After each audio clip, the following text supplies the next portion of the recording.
Friends, ఈ రోజు Sunday కదా. మేమైతే మార్నింగ్ లేచేసి ప్రైర్కి వెళ్ళామన్నమాట. మా హస్బెండ్ నేను కలిసి ప్రైర్కి వెళ్ళేసి వచ్చిన తర్వాత మా అమ్మ అయితే రైస్ను కోడిగుడ్డు కర్రీ అయితే చేసిందనమాట.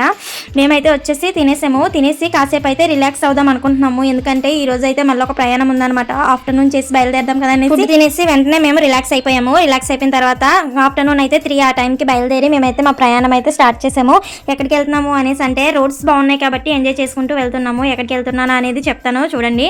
వెళ్ళేటప్పుడు దారిలోని మొక్కజొన్న పొత్తులు కనిపిస్తే ఒక పొత్తు అయితే కాల్పించుకున్నాను అనమాట. నేను ఎలా ఉంటుందో ఏంటో అనుకున్నాను కానీ పర్లేదు, టేస్ట్ అయితే సూపర్గా ఉండింది, నచ్చింది. అన్నీ సూపర్గా ఉన్నాయి. ప్రతిసారి చెప్తున్నాను ఏంటి అనుకుంటున్నారా? జనరల్గా నాకు అనిపించిందే నేను చెప్తానమాట. నాకు అలాగా మధ్యదారిలోని ఏమైనా కనిపిస్తే ఆగి తినడం అలవాటు అనమాట. ఏమైనా సరే కొనుక్కుంటాను. అందులో మొక్కజొన్న పొత్తులు అంతా కంపల్సరీ తీసుకుంటాను. ఇంకా దారి మధ్యలోని గొర్రెలు కూడా కనిపించాయి అనమాట. మీకు చూపిస్తున్నాను కదా, ఇప్పుడు రోడ్డు వెళ్తున్నాం కదా. ఈ రోడ్డుని చూస్తే మీకు ఆల్రెడీ అర్థమైపోయి ఉండాలి. మేము వెళ్ళేది ఏలేశ్వరం అనమాట. ఈ ప్లేస్లోనే మొన్న ఒకసారి బస్సు అనేది కొంచెం ఇరుక్కుపోయిందనమాట. ఆ గోతుల్లోని చాలా ఇబ్బంది అయిపోతుందన్నమాట. ఇటు సైడ్ వెళ్ళే వాళ్ళు, ప్రయాణం చేసేవాళ్ళు, వచ్చేవాళ్ళు అందరికి కూడా.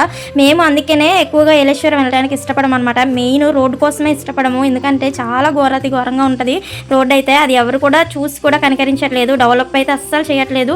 ఎంత ఘోరంగా ఉంటుందంటే, ఒకసారి నేను బస్ ట్రావెలింగ్ చేసేటప్పుడు బస్సులోనున్న పైన మనం పట్టుకుంటాం కదా ఊసలు, అవన్నీ కింద పడిపోయినాయి అనమాట. మా అక్కతో కలిసి ట్రావెలింగ్ చేయడానికి అయితే వెళ్ళాను. ప్రభుత్వాలు అయితే ఒక దాని తర్వాత ఒకటి మారుతూనే వస్తున్నాయి, కానీ ఏ ప్రభుత్వం కూడా ఈ రోడ్డును అయితే నీట్గా చేసి ఇవ్వట్లేదు. పాపం ఇటువైపు ప్రయాణించే ప్రతి ఒక్కరు కూడా చాలా ఇబ్బంది పడుతున్నారు. మా ఆయనకైతే ఇప్పుడు హ్యాండ్ పెయిన్ వచ్చేస్తుందంట డ్రైవ్ చేయడానికి. అదైతే నాకు చూపిస్తున్నారు.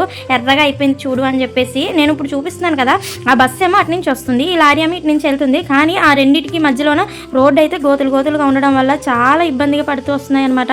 ఇక్కడ చాలా సార్లు కూడా చాలా మంది చాలా వీడియోస్ అయితే తీసి పెట్టారు, కానీ ఈ రోడ్డుకి అయితే ఎవ్వరు కూడా కనికరించట్లేదు. ఈ రోడ్లో ప్రయాణం చేసే ప్రతి ఒక్కరు కూడా ట్రావెలింగ్ చేసి వెళ్ళాలి. చేతులు జబ్బులు అన్ని నొప్పి వస్తే వెనకాల కూర్చునే వాళ్ళకి ఏంటంటే ఉయ్యాలుకుంటూ వెనుపూస విరిగిపోద్ది. అంత ఘోరంగా ఉన్నాయన్నమాట రోడ్లు. ఏదో విధంగా బాధలు పడి మేము కూడా ఏలేశ్వరం వస్తామన్నమాట. బస్సులు కూడా అలాగే బాధలు పడుతూ వెళ్ళటం రావటం జరుగుతుంది కదా. మెయిన్ రోడ్ అనమాట ఇది, ఏలేశ్వరానికి సెంటర్ కదా. ఏం ప్రయాణమో కానీ ఏలేశ్వరం వస్తున్నామంటే చాలు నా ముఖం అంతా మాడిపోద్ది, కేవలం రోడ్ల వల్లే. మొత్తానికి అయితే నేను ఇంటికి వస్తాను అనమాట, చెల్లి వాళ్ళ దగ్గరికి. అక్క చెల్లి వాళ్ళ హౌస్ అనమాట ఇది. ఇక్కడికైతే వస్తాను. జర్నీ విషయానికి వస్తే ఏం జర్నీ ఏంటో కానీ బాడీ పెయిన్స్ మాత్రం విపరీతంగా వస్తున్నాయి. మరి రోడ్ల పట్ల మీకేమనిపిస్తుందో కామెంట్ చేయడం మర్చిపోద్దు. ఉంటాను మరి, బాయ్ ఫ్రెండ్స్.